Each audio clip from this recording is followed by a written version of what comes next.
enzimas se definen por su funcionalidad, que es un catalizador, y aparte por lo que es una proteína.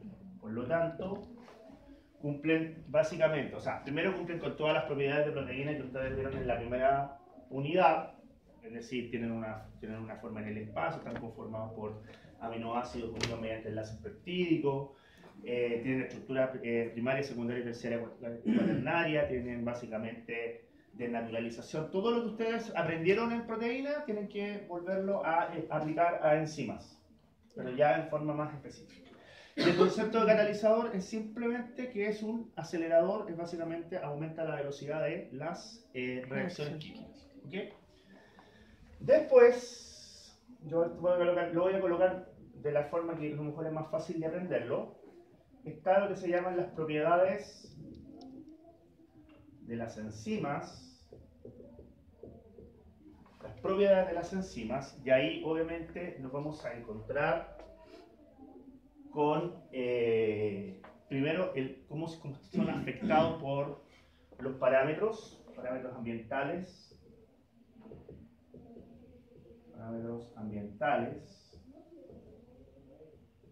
Y aquí muy importante aprenderse el efecto pH, el efecto temperatura, las dos curvas.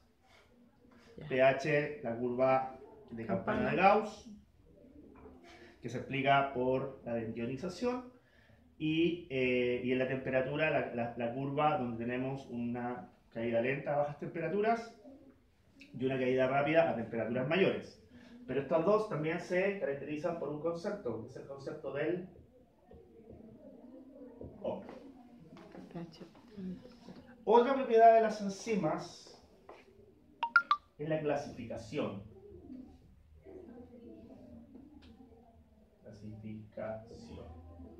En la clasificación. Recordad que la clasificación es en base a ¿qué? Al tipo de reacción química. Entonces, si la reacción es una reacción de tipo redox, tengo las oxidorreductasas. Si la reacción es básicamente unir dos compuestos, tengo las ligasas. Si lo que yo tengo que hacer es cambiar la isomería de una molécula, tengo las isomerasas. Entonces ahí hay 6 clasificaciones, pero recordad siempre que cada una de las clasificaciones está asociado a un tipo de reacción química. Por lo tanto, es bueno aprenderse el tipo de reacción química que se cataliza y después cuál es la enzima que está asociada. ¿Okay? Y después lo que pueden hacer es hacer ejercicios de identificación. O sea, le dan una reacción química y ustedes la identifican en función de la clasificación que tienen. Las clasificaciones son súper claras, así que no debería haber mayores problemas de identificación en términos prácticos. Ya. Eso como propiedades de las enzimas. Lo otro van a ser las propiedades... una última cosa, antes que se me olvide. Otra cosa de las propiedades de las enzimas, tener claro los sitios. Los sitios de las enzimas, principalmente el sitio activo. También vamos a tener un segundo sitio que se llama sitio alostérico. ¿Cuál es la característica del sitio activo? La característica del sitio activo es que aquí suceden dos cosas. Primero, la unión enzima-sustrato, o sea, el sustrato se une a la enzima, y segundo, se genera la reacción química. Es decir, ahí yo tengo la reacción química en sí. Y lo segundo, el sitio alostérico, es donde se unen, o donde yo tengo unión de cofactores o coenzimas.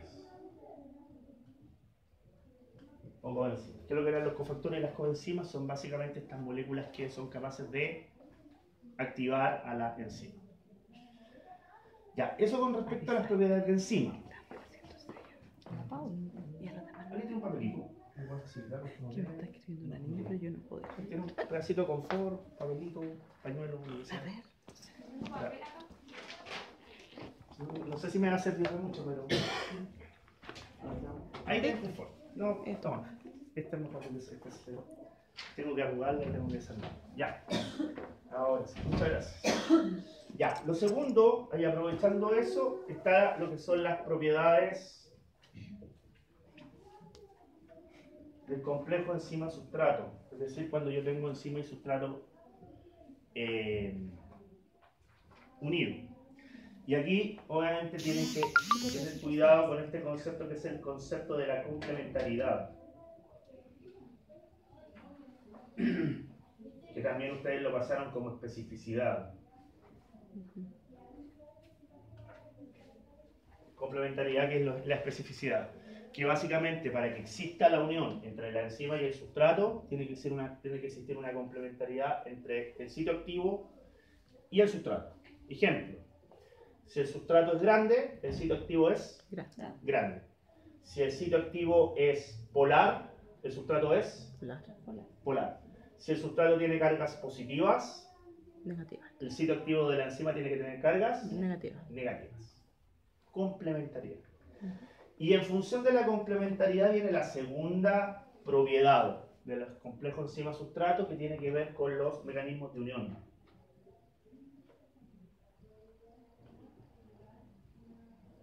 Mecanismos de unión. Que ahí están las dos. Llave, cerradura.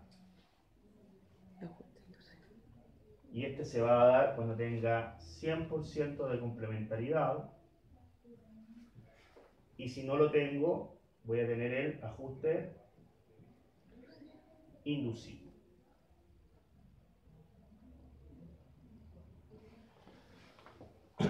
¿Qué significa el ajuste inducido? Significa que yo no voy a tener una complementariedad completa, por lo tanto yo no voy a poder realizar la unión al tiro, pero lo que sí voy a tener que hacer es ajustar el sustrato o ajustar la enzima, o ambos, de tal forma de que se genere la complementariedad. Adelante. Que se genere la complementariedad. Ya. Eso estamos ok, ¿ya está el momento con el resumen? Sí, profe. Esto me imagino que todos más o menos lo pasaron. Esto no está en el orden que se pasó, pero está en un orden más o menos para poder entender este tipo de cosas. Ya. Y nos quedan dos temas más de enzima, propiedades de enzima, propiedades de enzima sustrato. Y nos quedan dos temas más. Profesor, ¿y los inhibidores? Eso, tendré que terminar. Quedan dos temas más de enzima, Pero se acaba de preguntar. que es uno, cinética enzimática.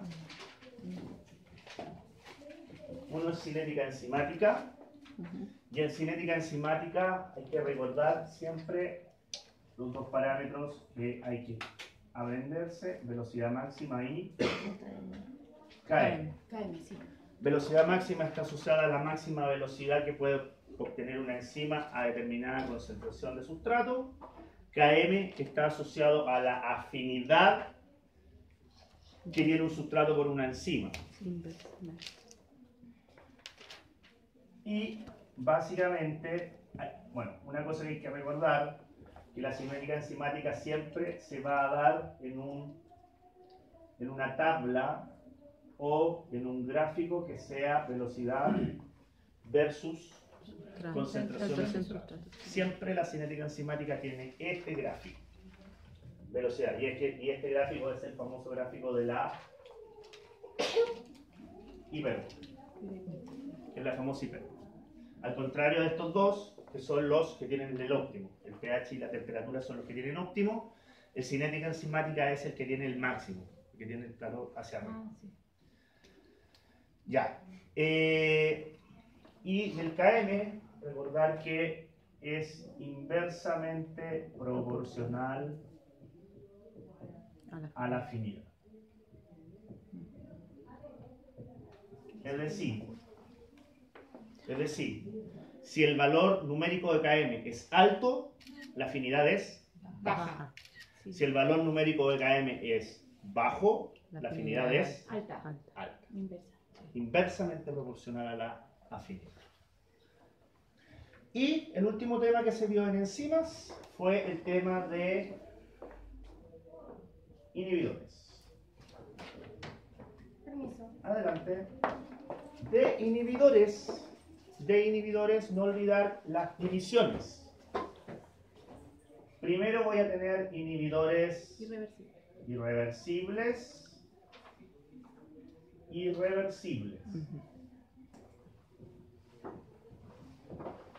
Los inhibidores irreversibles son los que se unen covalentemente a la enzima y aparte generan un efecto permanente. Los inhibidores reversibles son aquellos que se unen mediante fuerzas y por lo tanto su efecto es temporal.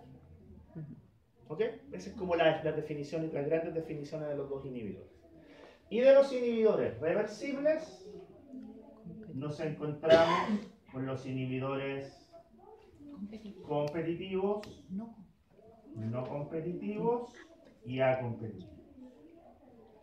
Características de cada uno de ellos. Los inhibidores competitivos son similares al sustrato. Es decir, si uno ve el inhibidor y el sustrato se tienen que parecer. Y lo otro importante es que los inhibidores competitivos aumentan el valor de K. Si ustedes lo tienen que ver en función de los parámetros cinéticos y tienen un caso con inhibidor que es 1, un caso sin inhibidor que es 1 y un caso con inhibidor que es 2, automáticamente ustedes pueden decir que es competitivo. Obviamente se tiene que mantener la velocidad máxima dentro de la igualdad. O sea, tiene que ser igual. Igual velocidad entonces. Igual velocidad y aumenta el KL. En los casos de los no competitivos, obviamente son distintos al sustrato y su efecto en parámetros cinéticos es disminuir la velocidad máxima. Si ustedes tienen un caso en el cual, no sé, la velocidad máxima sin inhibidor es 10 y después le agregan el inhibidor y es 5, entonces están frente a un caso de inhibidor no competitivo. ¿Es igual KM? Igual que Igual KM. O sea, estoy asumiendo que el otro parámetro está igual. Y en el tercero, en el A competitivo, si es que llega a aparecer, a veces aparece, a veces no, pero si es que llega a aparecer, en el caso del A competitivo, siempre tiene que el inhibidor unirse al complejo enzima sustrato. Tiene que formarse el complejo. Si ustedes les colocan si ustedes revisan, por ejemplo, las diapos y se fijan en los cuadritos donde están las especies, enzima, sustrato, siempre vamos a tener primero la formación del enzima sustrato y después se mete el inhibidor. No existe otra forma más. ¿Okay? ¿Y el competitivo, profe? No competitivo puede ser que se una al enzima sustrato o al enzima, ¿no? Al enzima sustrato o a la enzima. Pero automáticamente usted se va a dar cuenta que si se une a la enzima o se une a la enzima sustrato, Va a bajar la velocidad. tiene que ser distinto sustrato. Se tiene que fijar en la forma que tiene el sustrato. El sustrato y el inhibidor. ¿Ok? Ya, eso. Y una última cosa, para que no olviden. Todo esto que está acá, se resume en algo que no tienen que olvidar, que es la dinámica de la formación de enzima sustrato. Voy a tener la enzima más el sustrato. Voy a formar el complejo enzima sustrato, que es el que nosotros habíamos dicho acá. Sí. Voy a tener la reacción y por lo tanto voy a generar, obviamente esta reacción siempre va a estar asociada a la constante de equilibrio. Voy a formar el complejo enzima producto, pero es muy temporal lo que va a durar. Y después voy a liberar la enzima y voy a liberar el producto. Y además, la enzima es reutilizable. Si ustedes se dan cuenta, todo lo que aparece acá está asociado a esta ecuación. Por ejemplo, tenemos las propiedades de la enzima, tenemos las propiedades del complejo enzima-sustrato, el producto está asociado a los inhibidores, por ejemplo, el sustrato solo está asociado a la cinética enzimática, Es decir, si usted tiene claro esto en la cabeza, antes de ponerse a estudiar, usted simplemente comienza a ver, ah, esto afecta acá, esto afecta acá, esto afecta acá. ¿Ok? Sí. Sé un poco lea, por eso terminé con... Yo debería haber empezado con esa, pero prefiero terminarlo para que tengan claro cómo funciona este punto. Si ustedes se dan cuenta, este es el tema más complejo. De la prueba es el tema más complejo. Lejos. Más que metador. Más que metabolismo. De hecho, se van a dar cuenta que si ustedes dominen esto, metabolismo es un chiste. Ajá. Y es así. Después lo voy a demostrar por qué. Eso me, Ya, ¿estamos claros, muchachos? me lo preguntas ¿Vamos? todavía. Claro. Ya. Porque me Ese es siento el más primer preocupada. tema. Yo cacho más. 1 de 4. Si ustedes se dan cuenta, me demoré porque es el El tema más más largo. extenso. Sí. Segundo tema. Carbohidratos. Carbohidratos. Carbohidratos es el tema más fácil. Si usted quiere partir estudiando por carbohidratos para asegurarse de carbohidratos, lo puede hacer. Es el tema más fácil de los 4. Por lo menos para mí. ¿Por qué? Porque son cosas súper específicas. De carbohidrato, lo primero es la definición. La definición. En la definición van a haber dos características importantes. Primero, el grupo orgánico principal que tiene. Recordar que el grupo principal orgánico puede ser aldehído O cetona. Eso. o el grupo Cetona. cetona. Aldehído siempre va a estar en el carbono 1, cetona siempre va a estar en el carbono 2. ¿Por qué es importante la definición del grupo principal? Porque ahí viene la primera subdivisión. Gracias al grupo principal, nosotros vamos a hablar de aldosas, si su grupo principal es el aldehído, o vamos a hablar de cetosas, si el grupo principal es el grupo cetona. O sea, el grupo principal nos da la primera división entre carbohidratos. Después de la definición viene el hecho de que sean polihidroxilados, es decir, que tienen muchos grupos OH.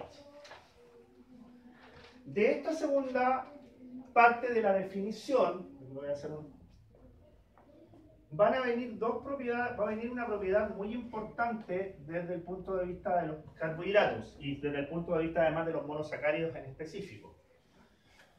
Al ser polihidroxilados, tienen muchos carbonos quirales. Tienen muchos carbonos quirales. Y al tener muchos carbonos quirales, esto provoca dos consecuencias prácticas para aprenderse. Primero, determinar la quiralidad general. La quiralidad general se obtiene de la posición del OH o del grupo hidroxilo en el penúltimo carbono.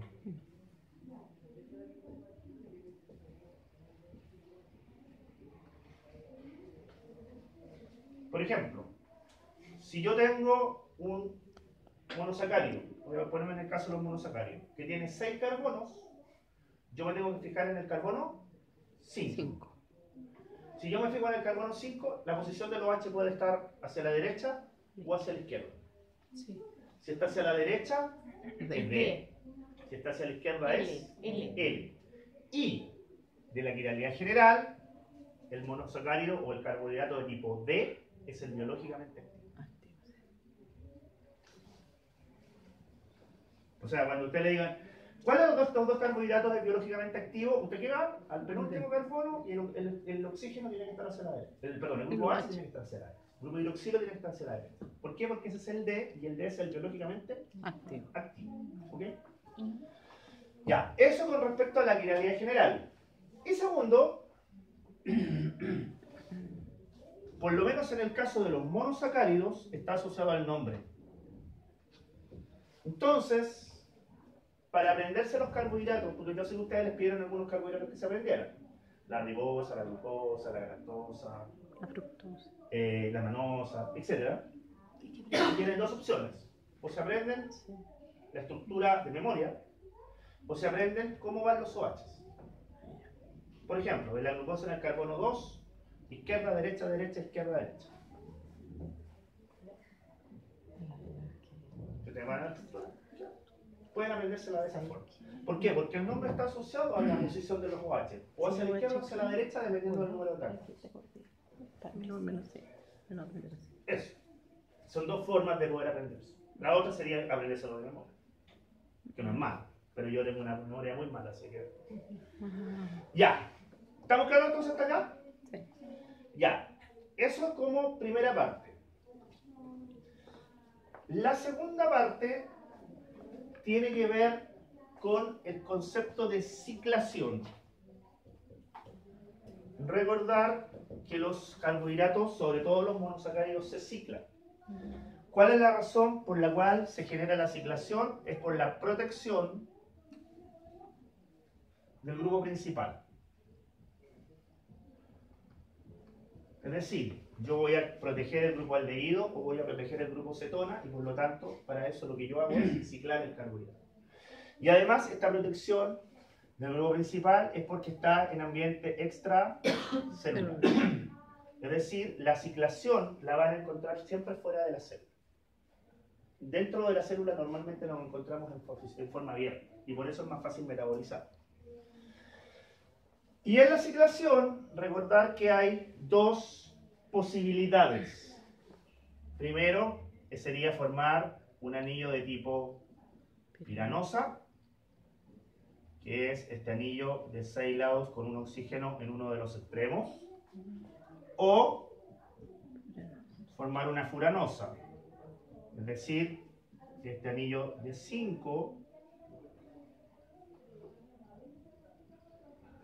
con un oxígeno en uno de sus extremos. Son las dos opciones que se tienen para ciclar. Y gracias a la ciclación hay dos cosas que no olviden. Primero, que el carbono 1, C1, en aldosas, o C2 en aldosas y C2 en cetosas, es lo que se conoce como el carbono anomérico.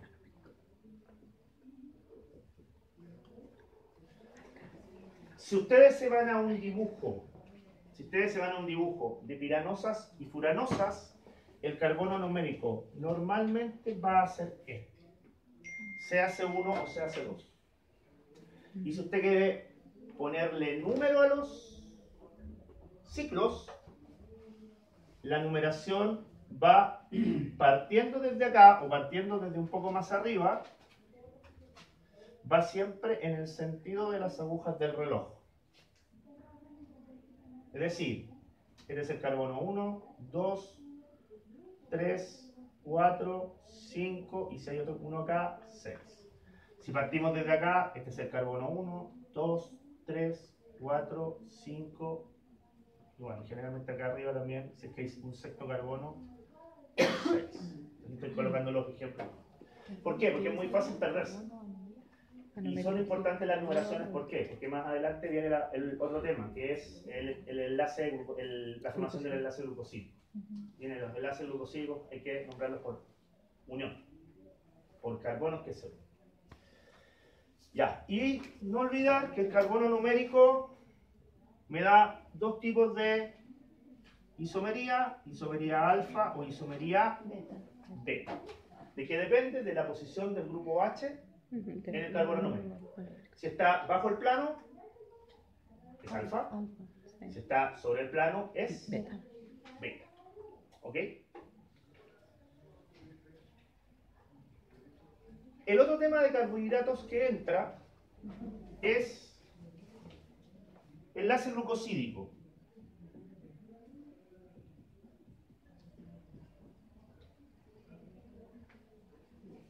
Enlace glucosídico. De aquí, importante del enlace glucosídico, dos cosas. La definición. ¿Qué me dice la definición del enlace glucosídico? Me dice que es una reacción entre el grupo principal de un monosacárido y cualquiera de los OHs pertenecientes a un segundo monosacárido. Y ahí tengo varias combinaciones, pero ese es el tema. Pero lo otro que me dice también la definición es que el enlace glucosídico tiene propiedades de grupo éster. Es básicamente un éster, desde el punto de vista químico orgánico. Eso con respecto al enlace glucosídico. Y lo segundo es el tema de la nomenclatura. Yo hice una nomenclatura muy general. No sé si la han visto en los videos que me graban o cosas por el estilo. El tema de la nomenclatura siempre es el nombre del monosacárido 1,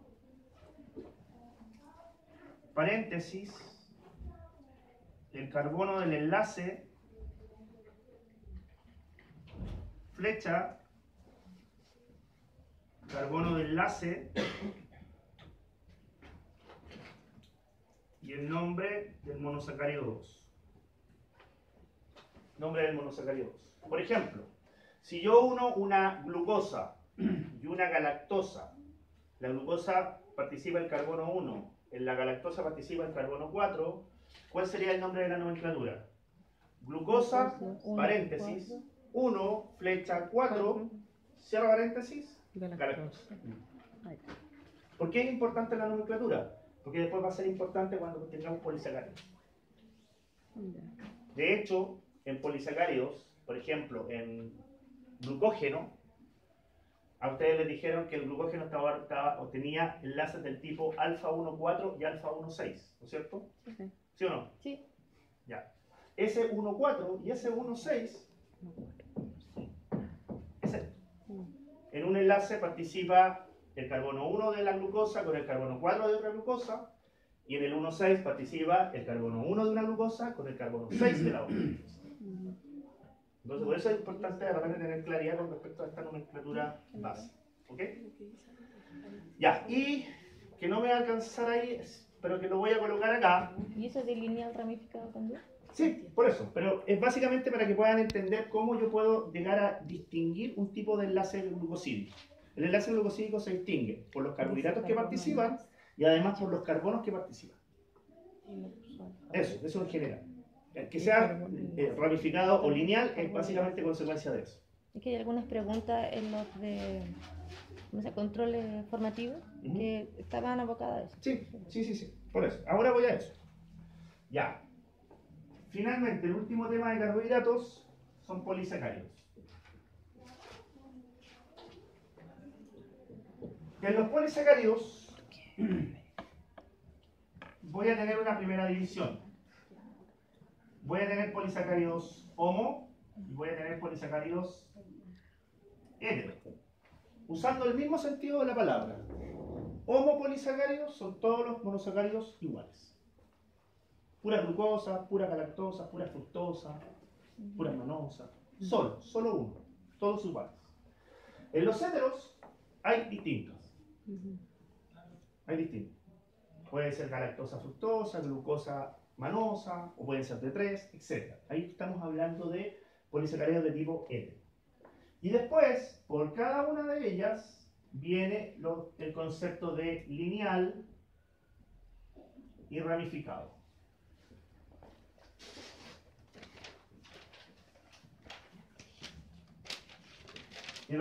¿Y cómo yo puedo determinar si uno es lineal o es ramificado? Aquí viene lo que usted me decía. Yo lo puedo determinar dependiendo del tipo de enlaces que tengo. En los lineales tengo solamente un tipo de enlace. Por ejemplo, son todos 1,4, son todos 1,6, son todos 1,2. O sea, no voy a encontrar otro tipo de unión de carbono. En cambio, en los ramificados debería tener por lo menos 2. En el caso del glucógeno, que es el caso más paradigmático, tengo el 1,4, pero además tengo el 1,6. El 1,4 asociado a la parte lineal y el 1,6 asociado a la ramificación. ¿Entienden? ¿Van entendiendo cómo es? Entonces, Sí. pero ojo, ¿cuántas son las combinaciones que tengo? Tengo 4 combinaciones. Puedo tener homopolisacáridos lineales o homopolisacáridos ramificados. Puedo tener heteropolisacáridos lineales o puedo tener heteropolisacáridos ramificados. Son 4 opciones. Solo 4. No más que eso. Ahí obviamente el caso más clásico es... Hay 3 tipos clásicos que pueden salir en la prueba. Glucógeno, almidón y celulosa. Celulosa, claro. Podría parecer la quitina, pero ya la quitina es para profesores retirados del perpectino que ya no hacen clase. Yo tiré quitina el año pasado. ¿Almidón igual es otro? Almidón, Celulosa. glucógeno, almidón y celulosa. Celulosa también es el otro, porque celulosa es el paradigmático del lineal. Es lineal, de hecho. Ahí, si ustedes lo revisan, se van a dar cuenta de que encaja en las clasificaciones que tenemos acá. Ya, eso con respecto a carbohidratos. Si le quieren, le sacan una foto porque voy a borrar. Pablo, ¿quieres sacarle una foto? Aprovechen de sacarle una foto. Sí. No, no te pienso. Una cosa, muchachos, parece mucha materia, Pero no es tanto. y lo es. Ajá. Y lo es. Pero estudien ordenados. Siempre son como ordenadas. Estudien ordenados. Sí. Traten de ir comprendiendo las cosas de a poco. ¿Ok? Vayan haciendo ese ejercicio. Y además con eso se van a ir acostumbrando para no tener después problemas con otras rutas, con las rutas metabólicas, que también se tienen que estudiar bastante ordenadas. Ya. ¿Estamos? Sí. Allá falta la señorita de la foto. ¿Listo? Ya. Yo cobro por los derechos de imagen, así que no me publican. Ah, Yo ya dije. Las primeras dije que cobraba por los derechos de imagen. Ya. la muestra de Cuarto chocolate. tema. Cuarto tema. Perdón, cuarto tema. Tercer tema. Tercer tema. Introducción al metabolismo. No me alcanza.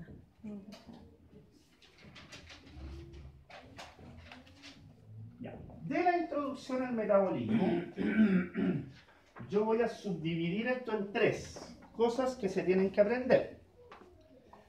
Lo primero, el concepto de secuencia metabólica. El concepto de secuencia metabólica. Que nunca queda 100% claro en las clases, pero que es lo principal que debería ser. ¿Qué es una secuencia metabólica? Las secuencias metabólicas son básicamente secuencias de reacciones que me van a transformar un sustrato en un producto. Y esto, como es una secuencia de reacciones, voy a generar productos intermedios.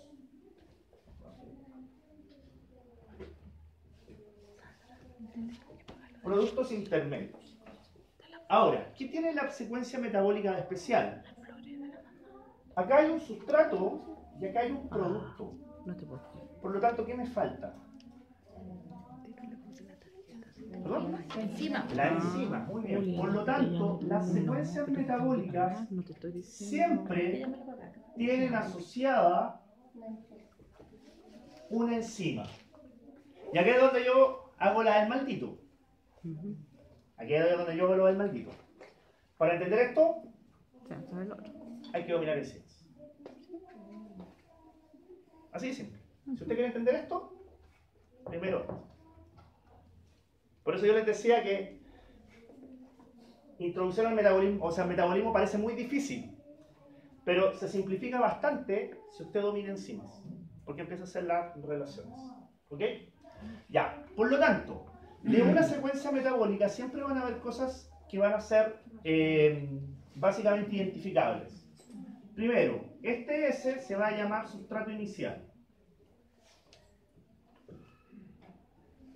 Este B se va a llamar producto final. Por lo tanto, siempre las secuencias metabólicas van a tener un sustrato inicial y un producto final. Y estos compuestos que están acá, I1, I2 e I3, se conocen como intermediarios. Esto no lo olviden porque es muy importante saberse este tema con respecto a la secuencia metabólica para poder entender ruta metabólica, un poquito más adelante, cuando vean glicólisis y todo ese tipo de cosas. Ya, eso es lo primero, tener claridad con lo que es una secuencia metabólica. Segundo, la definición de metabolismo. La definición de metabolismo, que está asociado de hecho a la secuencia metabólica. ¿Qué es lo que dice la definición de metabolismo? Conjunto de reacciones químicas que transforman un sustrato en un producto a través de enzimas. Con eso lo tenemos. O sea, si usted tiene claro esto, Respondo yo. tiene claro lo que es un metabolismo. Y obviamente el metabolismo se subdivide en dos: catabolismo y anabolismo.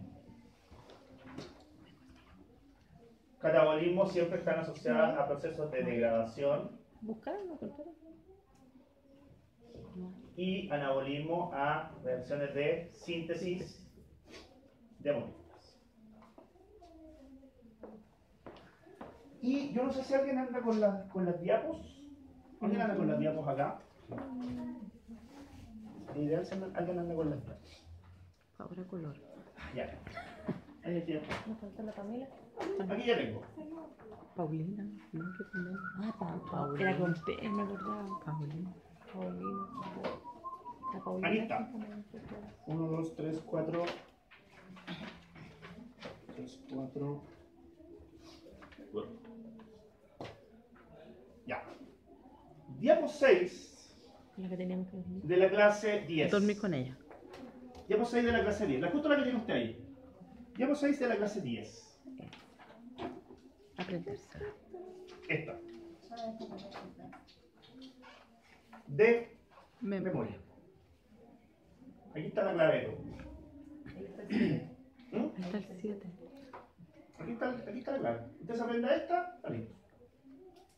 Ya, profe. Esta la voy a hacer más corta. Bueno, la otra vez también la mostré, expliqué por qué y todo. Ahora la voy a hacer más corta porque tengo más tiempo. Ya, por lo tanto, definición de metabolismo, catabolismo, anabolismo y la diapositiva que mostré recién. Y también, asociado al tema de introducción al metabolismo, el tema de las moléculas energéticas. El tema de las moléculas energéticas. En especial, ATP y derivados, que es una. Ahí obviamente tienen que entrar a la diapo porque el ATP básicamente está conformado por adenina, ribosa, fosfatos, 3 fosfatos y el último unido mediante enlace de alta energía. Y después sus derivados GTP, STP, que son básicamente cambios con la base nitrogenada. Segundo, dos moléculas muy importantes, NAD, NADH, FAD, El número de rutas. FADH2, que estas están asociadas a procesos de energía de tipo redox, de tipo óxido-reducción. Y finalmente un concepto que va a aparecer acá y después va a aparecer en otra ruta metabólica, que son los famosos intermediarios de alta energía.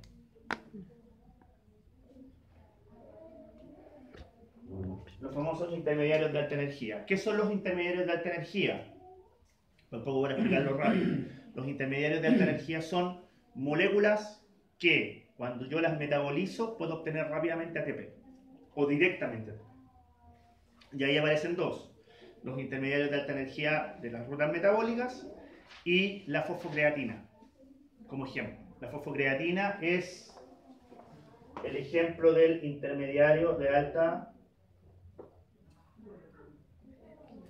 energía. La fosfocreatina es una molécula que se crea cuando la célula tiene mucha energía, por lo tanto es una especie de reserva. Si la célula necesita energía rápidamente, por ejemplo una célula muscular, ¿qué es lo que hace? Toma la fosfocreatina y la transforma, la metaboliza, y al metabolizarla genera ATP directamente, en una sola reacción.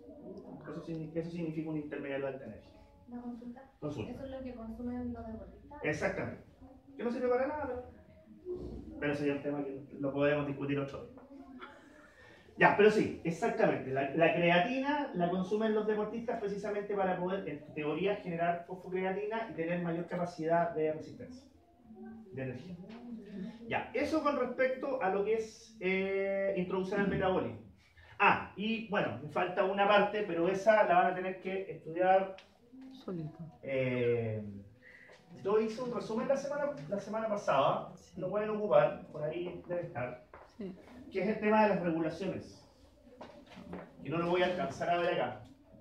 Es el tema de las regulaciones. Vital para ustedes aprenderse las 3 regulaciones generales. Genética, Enzimática. Y hormonal. enzimática.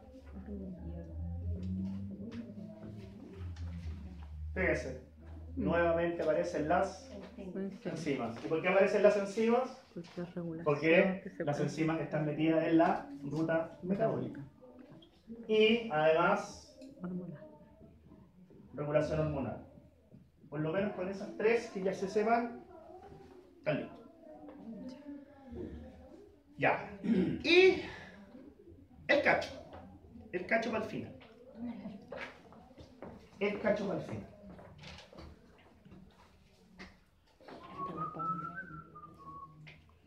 Cuarto tema. El peor de todos. Sí. Bioenergía.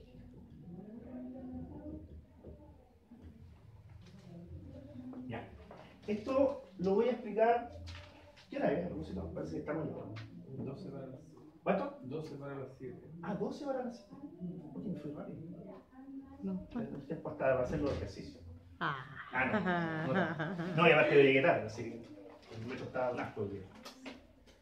Ya, bioenergética. Voy a partir diciendo o explicando esto desde el principio y después voy a explicar lo general, básicamente lo particular. Bioenergética parte de una ecuación muy simple.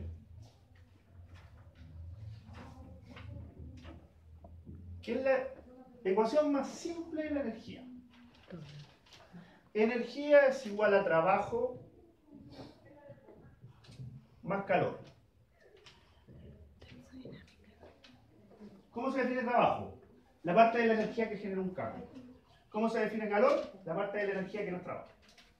Ah, ya. Así es. O sea, es la definición más simple. Obviamente, si esto yo se lo digo a un físico, en este momento me estaría golpeando. Pero para que lo puedan entender, Eso. trabajo es la parte de la energía para generar un cambio, calor es la parte de la energía que no es trabajo. ¿Ok? Eso es como en general la idea. Ahora, para la bioenergética se utiliza la parte del trabajo, pero en los sistemas biológicos se reemplaza por la famosa energía libre de Gibbs. Por lo tanto, delta G, como definición, es la parte de la energía que genera un cambio. Y ese cambio puede ser mover una ruta metabólica, mover un organismo, generar un traspaso de ¿cómo se llama?, de moléculas, cualquier cosa que genere algún cambio dentro de un organismo vivo, se le conoce como energía libre. ¿Estamos? ¿Estamos, muchachos? Ya. Ahora, esta energía libre va a tener una forma práctica de mostrarse. Va a tener un signo, va a tener un valor y va a tener unidades. O sea, usted si ve esto, automáticamente es energía libre. Las unidades siempre van a ser unidades de energía dividido por unidades de masa química.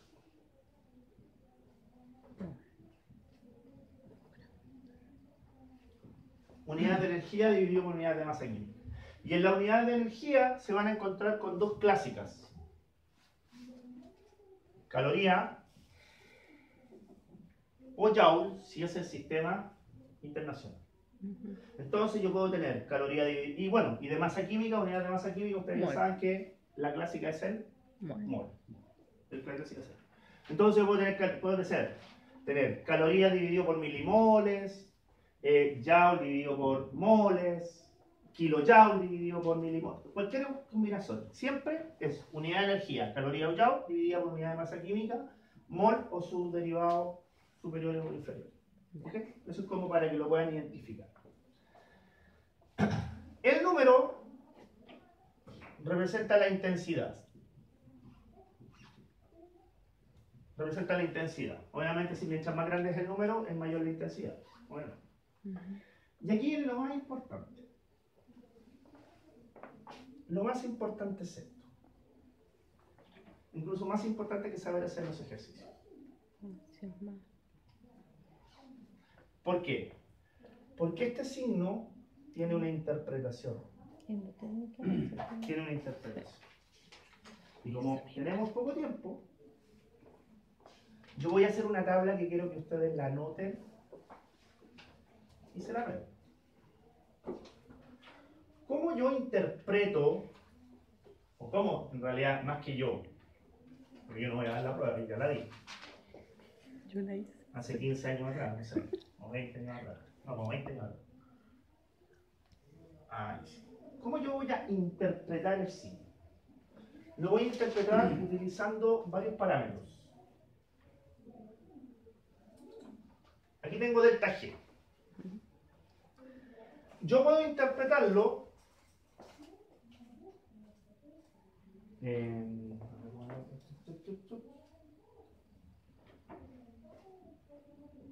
asociándolo a la constante de equilibrio. Obviamente, la constante de equilibrio, por lo que ustedes saben de química, se pueden asociar a un sentido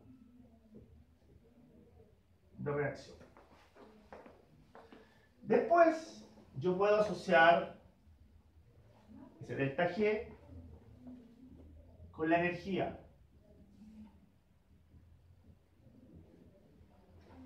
Lo puedo asociar también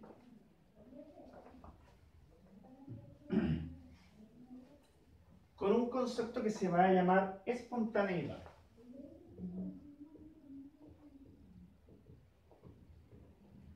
Espontaneidad. Aquí van a ser todas las posibilidades que te pueden llegar a ser preguntas. Y tengo tres casos. Delta G positivo, delta G 0 y delta G negativo. Tengan cuidado con la medida máxima que nosotros hacemos. Un valor positivo, ¿cómo es respecto a 0?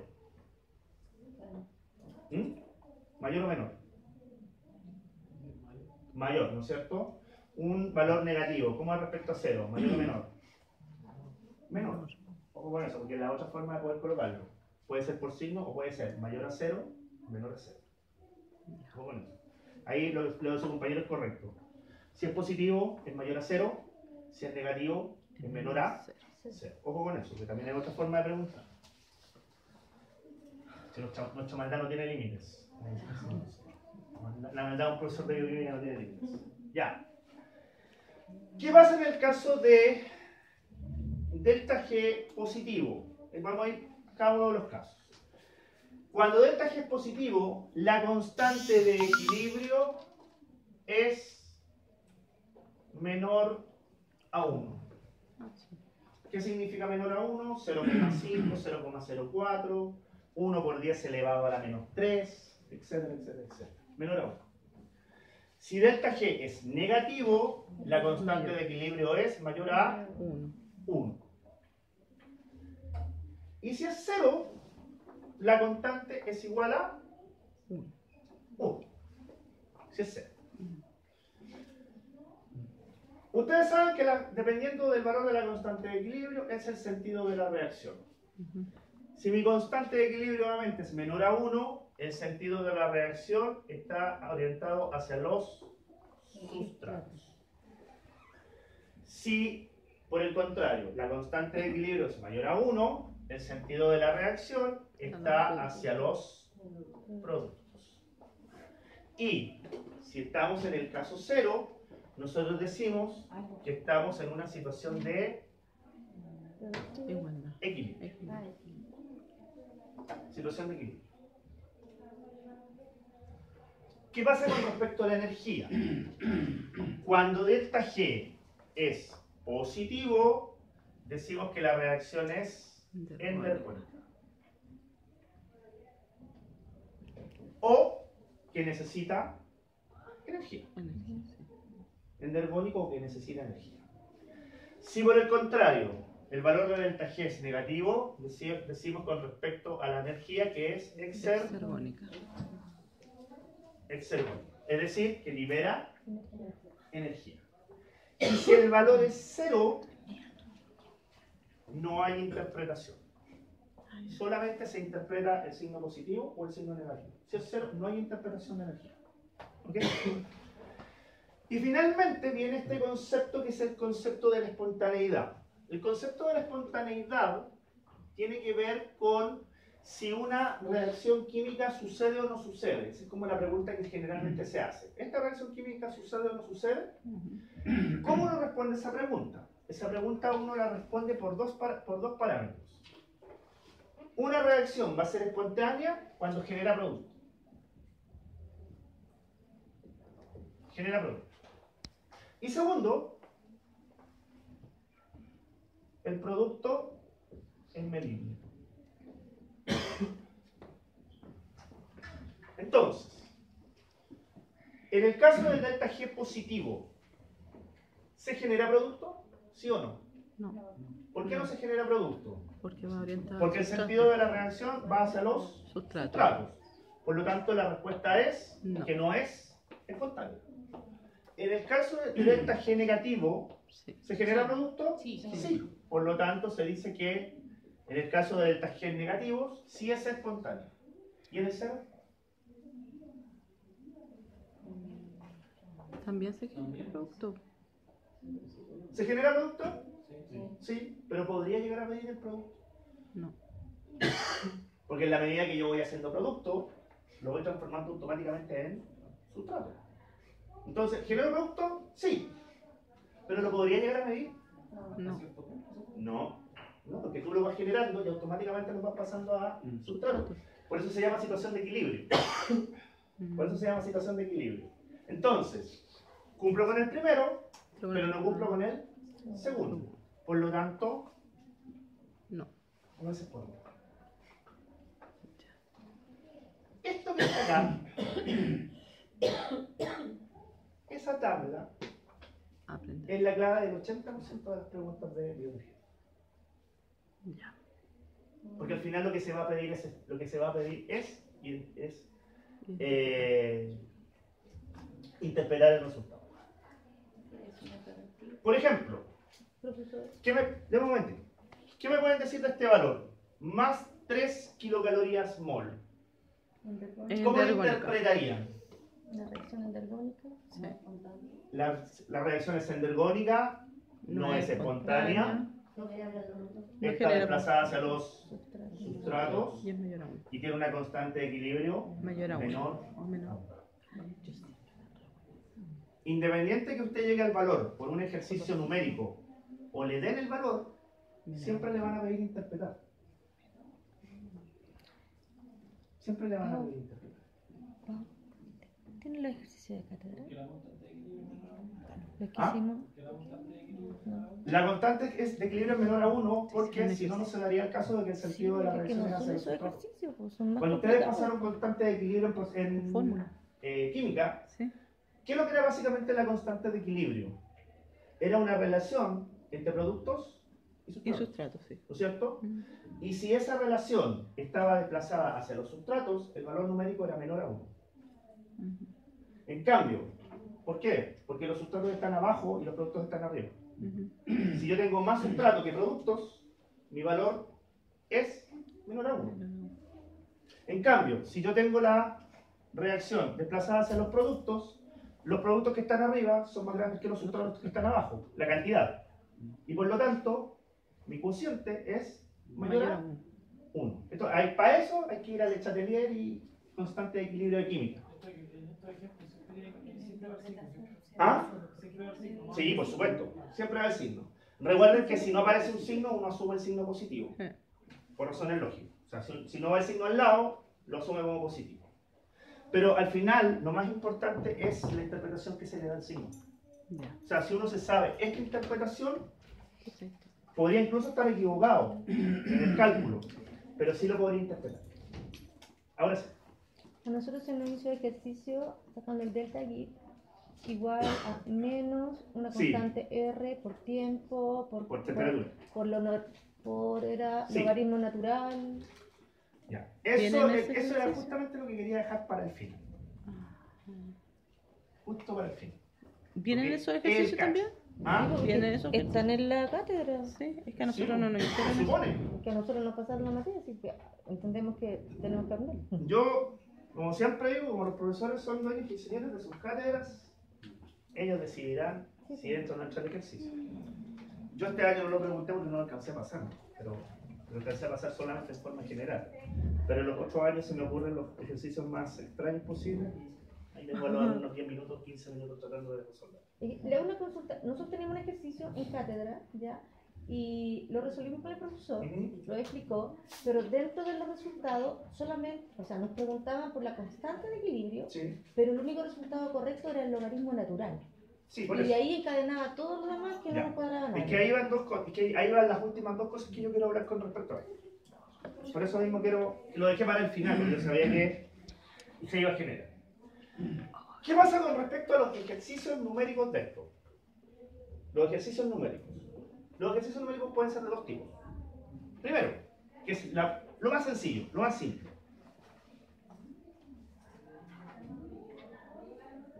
Secuencia o acoplamiento. Secuencia o acoplamiento. Que es básicamente usar lo que es la propiedad de aditividad, de suma. Por ejemplo, si yo tengo una secuencia, voy a usar una secuencia más cortita que esa.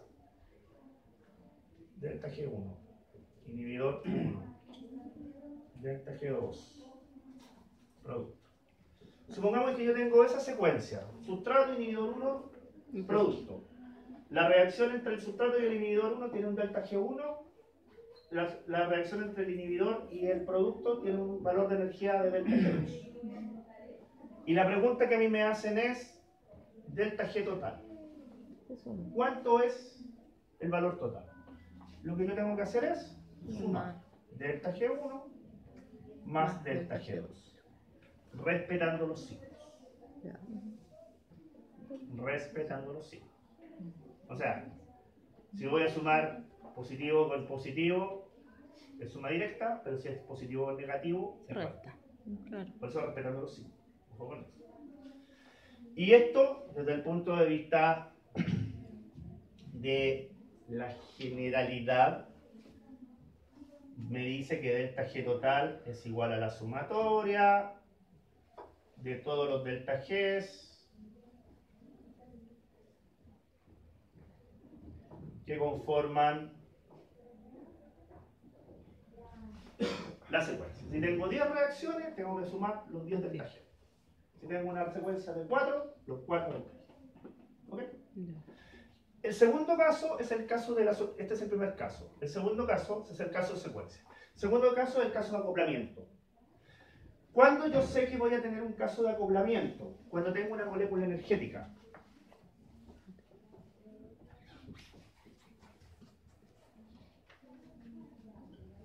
¿Cuál va a ser ese caso?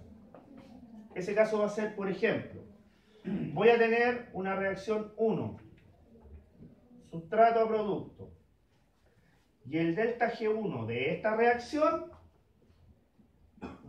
es positivo. Si es positivo, ¿sucede o no sucede? No, Si es positivo, ¿sucede o no sucede? ¿Qué es lo que me dice la tabla? que no. Si es positivo, me dice que no sucede, Sucede. que no es espontáneo. Pero yo necesito que suceda.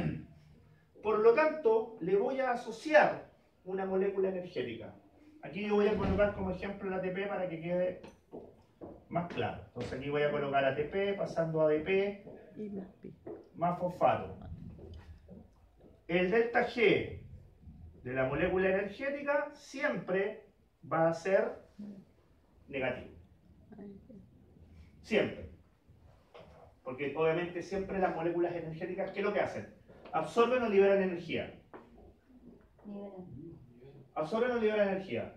Liberan energía, o sea, son exergónicas. Por lo tanto, siempre van a tener delta G negativo. ¿Me entienden? ¿Van entendiendo cómo funciona también la tabla? También es por eso es importante aprenderse la tabla. Entonces, la molécula energética va a tener valor negativo. ¿Cuál es la gracia? Que yo voy a sumar estas dos reacciones, pero también voy a sumar los delta G. Y cuando sume los delta G, el delta G total, que obviamente va a ser el delta G1 más el delta G de la molécula energética, siempre me va a dar negativo. ¿Por qué? Porque a mí lo que me interesa es que esta reacción que no sucede, necesito que Suceda. suceda. Molécula energética. Puede ser ATP, GTP, CTP, NADH, intermediario de alta energía. H2. Por eso coloqué el ejemplo del ATP, Porque es más pero en la globalidad puede ser una molécula energética cualquiera. Por lo tanto, ¿cuál es la dificultad de este ejercicio? Que para poder identificarlo, primero me tengo que saber la la molécula. Por eso, una de las complejidades de esta prueba es que todo va integrado. Ya, ese es uno. Finalmente, el segundo, calcular la constante de equilibrio, que es el cacho. ¿Cuál es la fórmula que hay? Delta G igual menos la constante de los gases por la temperatura por logaritmo natural de la constante de equilibrio. Primer cuidado.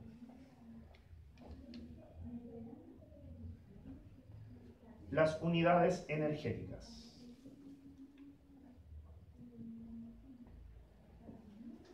Usted recibe el ejercicio y mire las unidades energéticas.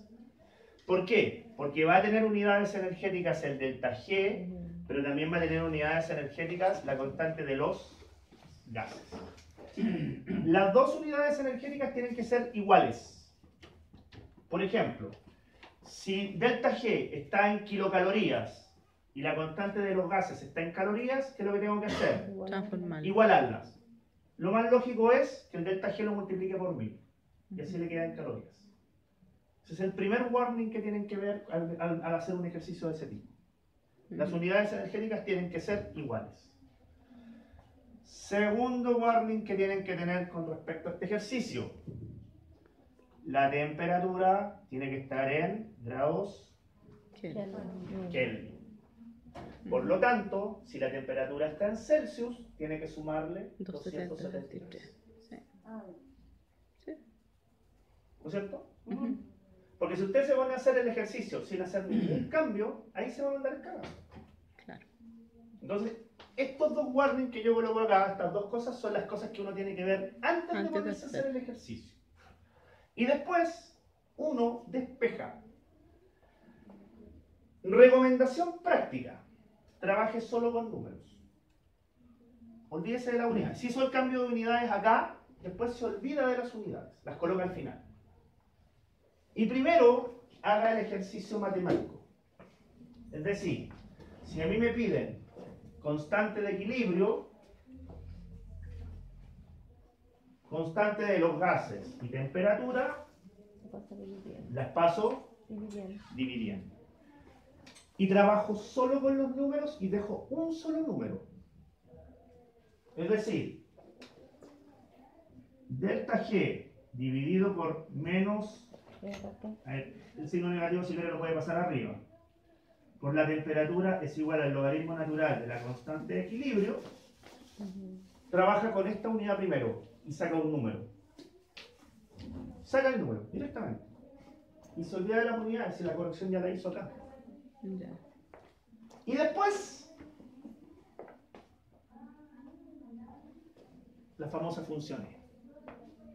¿Qué es lo que va a tener en términos? Ustedes si lo dejan usar calculadoras celulares. Si esto Calculador. es un número, después simplemente es e elevado a este número. Y con eso sale directamente la constante de aquí. O base 10 elevado a tanto. ¿Ah? Base 10 elevado a tanto también. No, porque es logaritmo natural. Tiene que ser base. Ah, Tiene que ser base. Entonces, para poder hacer un ejercicio matemático de esto, primero, tener cuidado con las unidades. Gracias. Segundo, tener cuidado con que la temperatura esté en Kelvin. ujú. Tercero, trabaja numéricamente esto y después le aplica la base E. Y con eso sale el tiro. Base E. Sí, es base E, no base 10. En la calculadora sale el Sí. E.